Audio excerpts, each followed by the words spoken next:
Yum. If you could have umami in a cookie, then this cookie has it.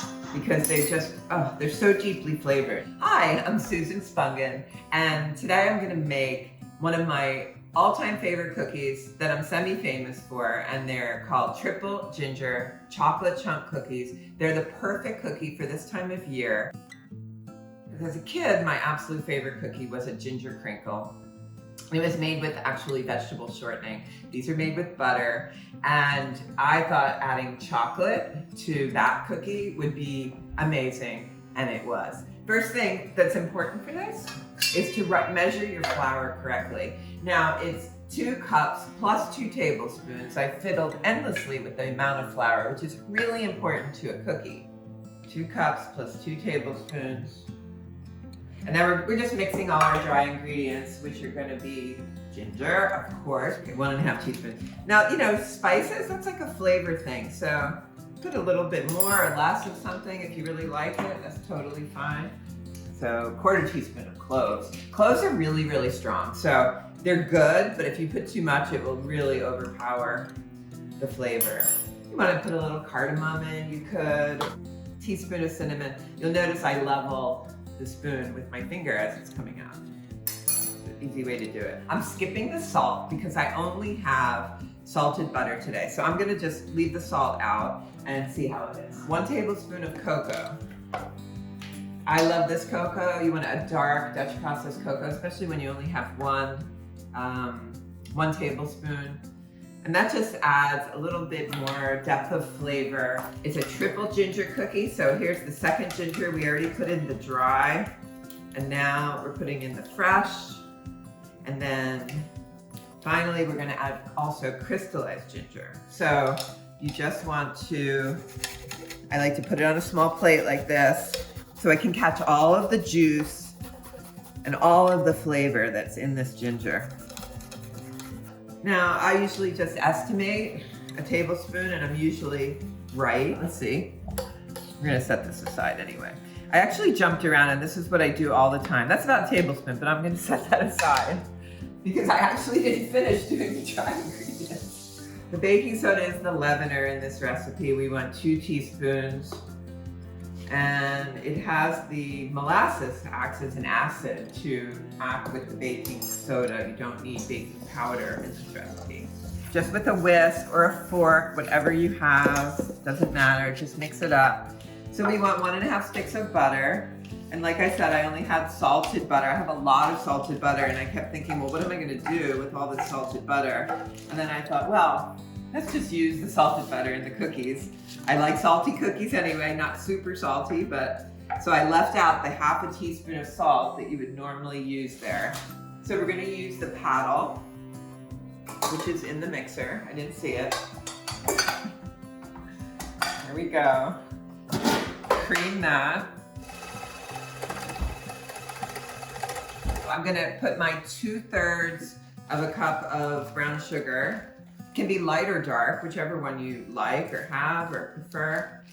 And I actually really like that they're packing the sugar in bags rather than the bag in a box that you forget about and then it gets hard. And even better if you have an airtight container, but okay, 2/3 of a cup. And we're gonna cream that together until light and fluffy.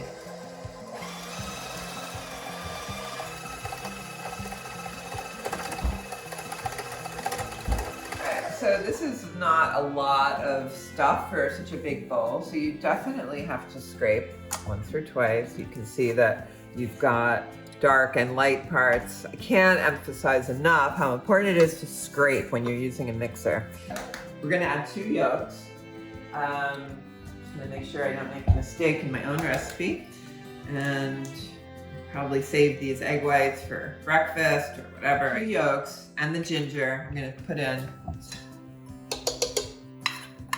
And I'm gonna mix that briefly. All right, gotta scrape. And I'm going to add vanilla next. All right, so vanilla and molasses are next. Now for this recipe, This is really the molasses you want to use. The most common one you're going to find in the grocery store. Grandma's unsulphured original molasses. Here's a little trick for measuring molasses. One that I really like. So take some cooking spray, take your measuring cup, and give it a good spray. We want, how much molasses are we putting in? Half a cup. So this will just help it kind of slide right out of the measuring cup. Pour this out, and you're gonna see that most of it will slide right out. That's just a little tip. I think it works even better if you have a metal measuring cup. So let's mix those things up. As you can see, it's getting that gorgeous kind of chestnut brown molasses color that I love so much. And it smells amazing. I love the smell. So I like using these Granulated bars, which you can get always pretty much in the supermarket in the baking section. And they're 4 ounces. They're not 3.5 ounces, and they're not 3 ounces. So it just makes it easier to measure because each one is divided into 8 pieces, so you can eyeball what the weight is. Very easy to do, even if, so if you don't have a scale, I have a scale, but I don't even weigh it. If I know I need 8 ounces, I just need 2 of these. So, and you want fairly big pieces. Now we're gonna add our flour.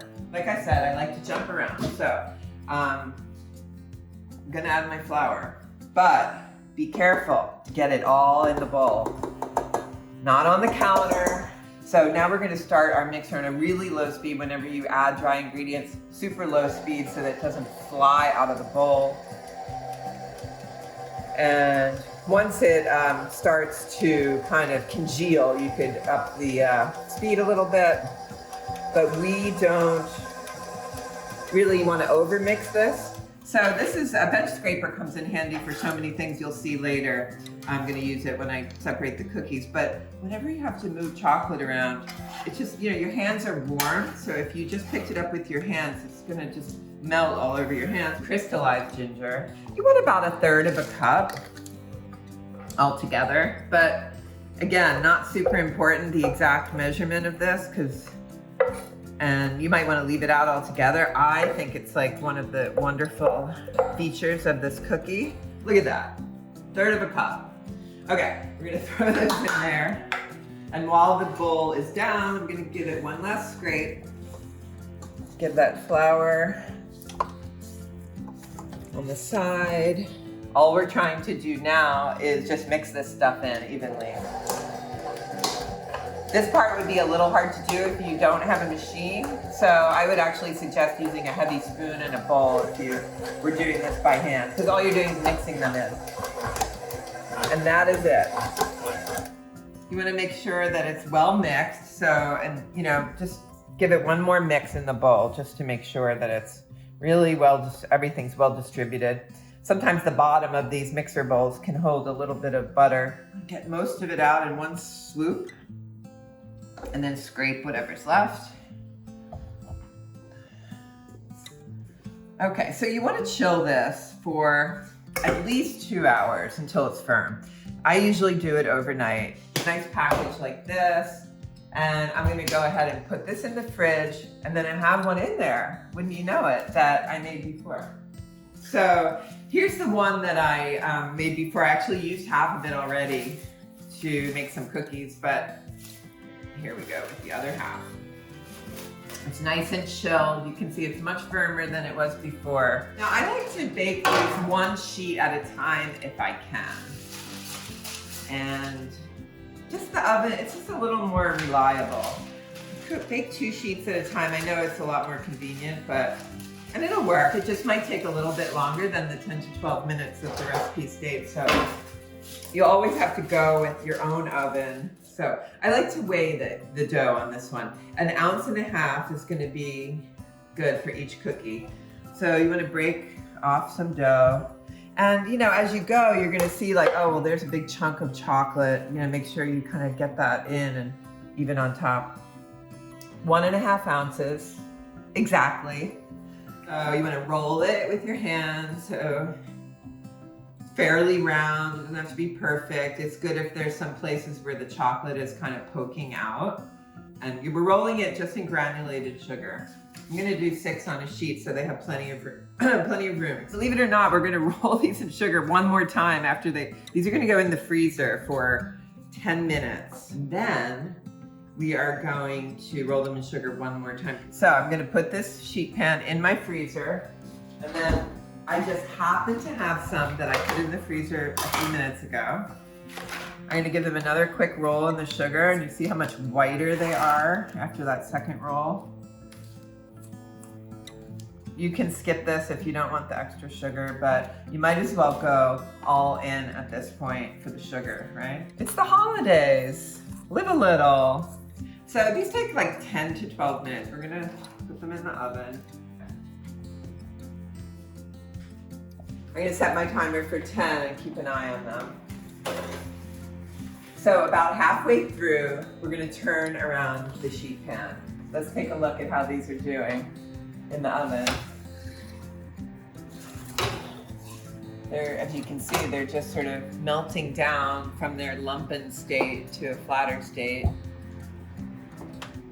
So these have gone for 12 minutes. Let's see how they look. I'm gonna give them one little whack, which I always do. Actually, they look pretty amazing. That's a warm one. Just jumped into your mouth again. I did, it jumped into my mouth.